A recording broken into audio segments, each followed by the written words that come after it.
Going to start new topic circular permutation. Chapter चल रहा है हमारा 7 परम्यूटेशन एंड कॉम्बिनेशन। 7.5 तक हमने लास्ट वीडियो में कर लिया था। अब नेक्स्ट टॉपिक है हमारा सर्कुलर परम्यूटेशन। अभी तक हमने पढ़ा है इसमें लीनियर परम्यूटेशन। उसमें क्या होता है लीनियर परम्यूटेशन।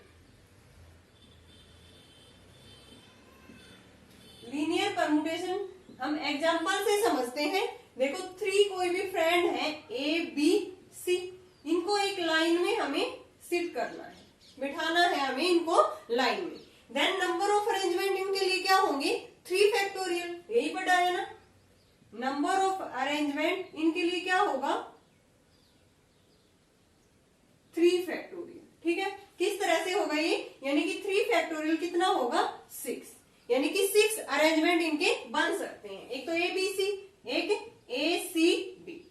फिर मैं इनकी पोजीशन चेंज कर देती हूँ बी ए सी। ठीक है, और क्या हो सकते हैं फिर सी को आगे सी A B, A B C तो हो गए यहां से, सी बी ए। और क्या हो सकते हैं इनके अरेंजमेंट में, ए यहाँ पे है इस पोजीशन पे, बी हो गया, बी को हम आगे रखें बी सी ए, 6 हो गए ना। ये हमारे पास 6 क्या हो गए इसके अरेंजमेंट हो गए। किसमें हुए हैं ये लीनियर परम्यूटेशन में। ठीक है ना, एक लाइन में। देन इसके लिए फॉर्मूला हमारा क्या होता था n फैक्टोरियल। नाउ हम पढ़ेंगे अब सर्कुलर परम्यूटेशन। y इसमें फॉर्मूला होता है सर्कुलर परम्यूटेशन का n-1 फैक्टोरियल। लेकिन ये होता क्यों है, यही बात हम यहाँ से देखेंगे कि y circular permutation is n-1 factorial. क्या देखेंगे इसमें हम कि जो सर्कुलर परम्यूटेशन होता है उसमें मीन्स राउंड टेबल पे एक हम कम लेते हैं टोटल में से। जैसे n फैक्टोरियल है, देन हम क्या करते हैं n-1। इसका फॉर्मूला होता है n-1 फैक्टोरियल। तो यहां लिखेंगे y circular permutation n-1 factorial. ये हम यहाँ से प्रूव करेंगे कि जो सर्कुलर परम्यूटेशन होता है वो n-1 फैक्टोरियल क्यों होता है। 3 फ्रेंड्स हैं, उनको हमें सर्कुलर टेबल में बिठाना है। ठीक है, ये हमने किस में बिठाए थे, ये लाइन में। देन हमारे पास कितने अरेंजमेंट थे इसके लिए 3 फैक्टोरियल मीन्स 6। टोटल कितने हुए हमारे पास 6 अरेंजमेंट। तो इसमें क्या होंगे 6-1 यानी कि 5 फैक्टोरियल। वो कैसे होंगे, जैसे मैंने ये ले लिया यहाँ पे सर्कुलर शेप, 6 है ना, 6 फ्रेंड्स हैं इसमें। देन हमें 6 राउंड टेबल बनानी पड़ेगी यहाँ पे।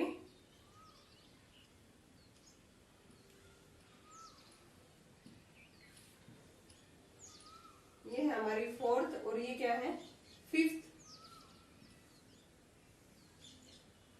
ठीक है, तो इसकी पोजीशन मान लेते हैं। फर्स्ट फ्रेंड इस तरह से बैठा है, पहली पोजीशन पे ए, दूसरी पे बी, फिर सी। तो यहाँ पे मैंने मान लिया इसमें ए बी सी। ठीक है, ये ऐसे क्लॉकवाइज डायरेक्शन में ऐसे घूम रही है, ये कोई भी टेबल लगा लो राउंड टेबल। फिर है ए सी बी, ये ए, ये सी और ये बी, ये भी ऐसे ही। फिर है थर्ड बी ए सी, बी पोजीशन यहाँ, फिर ये ए और ये सी। फिर है हमारी बी सी ए, बी सी ए। फिर है हमारी सी ए बी, ये किनकी पोजीशन है, जो फ्रेंड इन पे राउंड टेबल पे बैठे हैं, सी ए बी। फिर क्या है सी बी ए, सी बी ए। अब यहां से देखो ये हमारी थी A B C, A B C. इसके अलावा ए सी बी और कौन सी, देखो ये यहां से ऐसे क्लॉकवाइज डायरेक्शन में टेबल घूम रही है, तो ये ए सी बी। यहां से भी तो ये क्या आएगा, ए के बाद पोजीशन किसकी आ रही है बी की, फिर किसकी आ रही है सी। तो इसमें भी तो यही है ना, ए के बाद पोजीशन बी की, फिर किसकी है सी की। तो मीन्स इसको हम फर्स्ट टेबल कह देते हैं। देन ये भी तो फर्स्ट टेबल जैसे ही है ना, सेम नंबरिंग हो रही है। यहाँ से देखो ए बी सी, इस तरह से इसमें भी क्या था ए बी सी, तो इसको भी हम क्या कह देंगे फर्स्ट। ये फर्स्ट जैसी है सेम बिल्कुल। अब जो सेकंड टेबल है इसमें देखते हैं हम ए सी बी है पोजीशन, तो ए सी बी और कौन सी पोजीशन होगी, देखो इसमें जाएगा ए सी बी, ये भी यही है ना, सेम है, ए के बाद सी, फिर सी के बाद बी, इसमें क्या है, ए के बाद सी, सी के बाद बी, तो ये दोनों हम इसको टू पोजीशन कह देते हैं, ठीक है।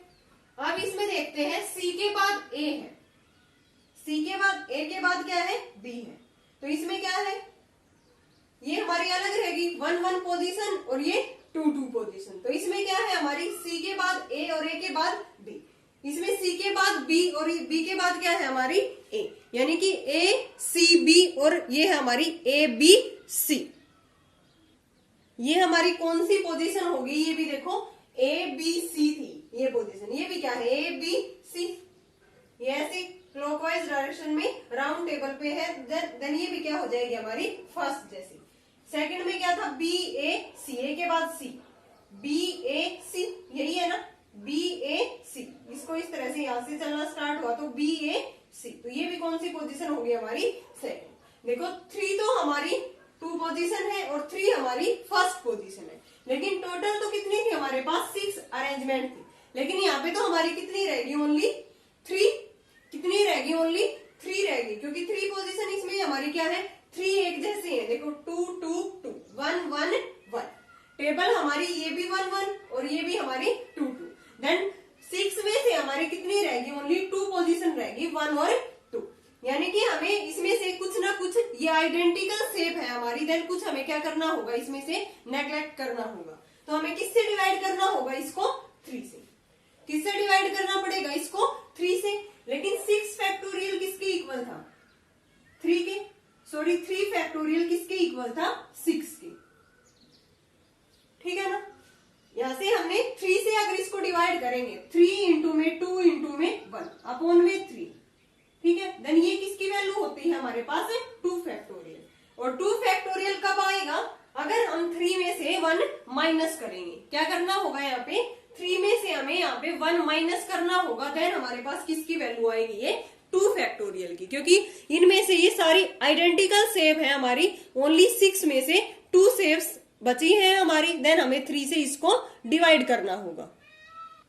यहां से हमारा क्या हो गया, फिर ये 3 फैक्टोरियल की वैल्यू थी, देखो 3 फैक्टोरियल की वैल्यू क्या थी, 6 लीनियर परम्यूटेशन में, लेकिन यहाँ पे हमारी जो सर्कुलर पोजीशन आई है, इसमें 3 पोजीशन एक जैसी रहेगी और 3 पोजीशन एक जैसी रहेगी, देन 6 पोजीशन थी टोटल, उसमें से कितनी रहेगी, बस ओनली 2 है ना डिफरेंट, 1 और 2 पोजीशन, तो 6 को हमें 3 से क्या करना होगा, 3 पोजीशन को नेग्लेक्ट करना होगा, 3 से डिवाइड, देन ये कितना आ जाएगा 2, 2 को हम क्या लिख सकते हैं 2 फैक्टोरियल, तो यहाँ पे 3 फैक्टोरियल था, तो हमने क्या कर दिया, एक 2 फैक्टोरियल कब आएगा, ये 2 कब आएगा, 3 में से हमें 1 माइनस करेंगे, ये देखो 6 के बाद हमारा ये क्या आ गया था, 2 पोजीशन आ गई, 3 से डिवाइड कर देंगे हम इसको, ठीक है, तो यहाँ से इसको हम लिख सकते हैं, ये 2 कब आएगा, इसको अगर ये लिख दिया मैंने n माइनस में 1 फैक्टोरियल, n माइनस में 1 फैक्टोरियल का यहाँ पे क्या मतलब है, n की वैल्यू क्या है 3, 3 माइनस में 1 फैक्टोरियल, 2 फैक्टोरियल किसके इक्वल होता है 2 के,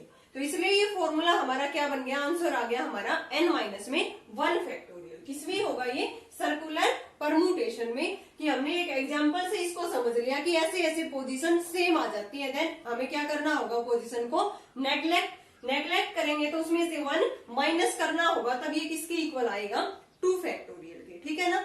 3 माइनस में 1 करने पे 2 फैक्टोरियल किसके इक्वल आ रहा है 2 के, so formula for circular permutation is n minus में 1 फैक्टोरियल। एक एग्जांपल करते हैं इसी पे बेस्ड सर्कुलर परम्यूटेशन पे। In how many ways can 6 person be seated in A line, first में बताना है अगर वो लाइन में बैठे होते हैं number of ways at a round table, second में बताना है हमें कि वो एक राउंड टेबल पे बैठे हैं, तो नंबर ऑफ वेज क्या हो जाएंगे लाइन में, number of ways of 6 person seated in A line, अगर वो लाइन में है देन हमारी परम्यूटेशन क्या होगी लीनियर परम्यूटेशन, तो डायरेक्ट फॉर्मूला क्या है उसका लीनियर परम्यूटेशन के लिए n फैक्टोरियल, तो means n factorial means 6 factorial, ठीक है, इसकी वैल्यू क्या होती है 720। अब हमें बताना है at a round table number of ways, second part में, ये हमारा फर्स्ट पार्ट है, ये क्या है second, number of ways of 6 person seated at a round table.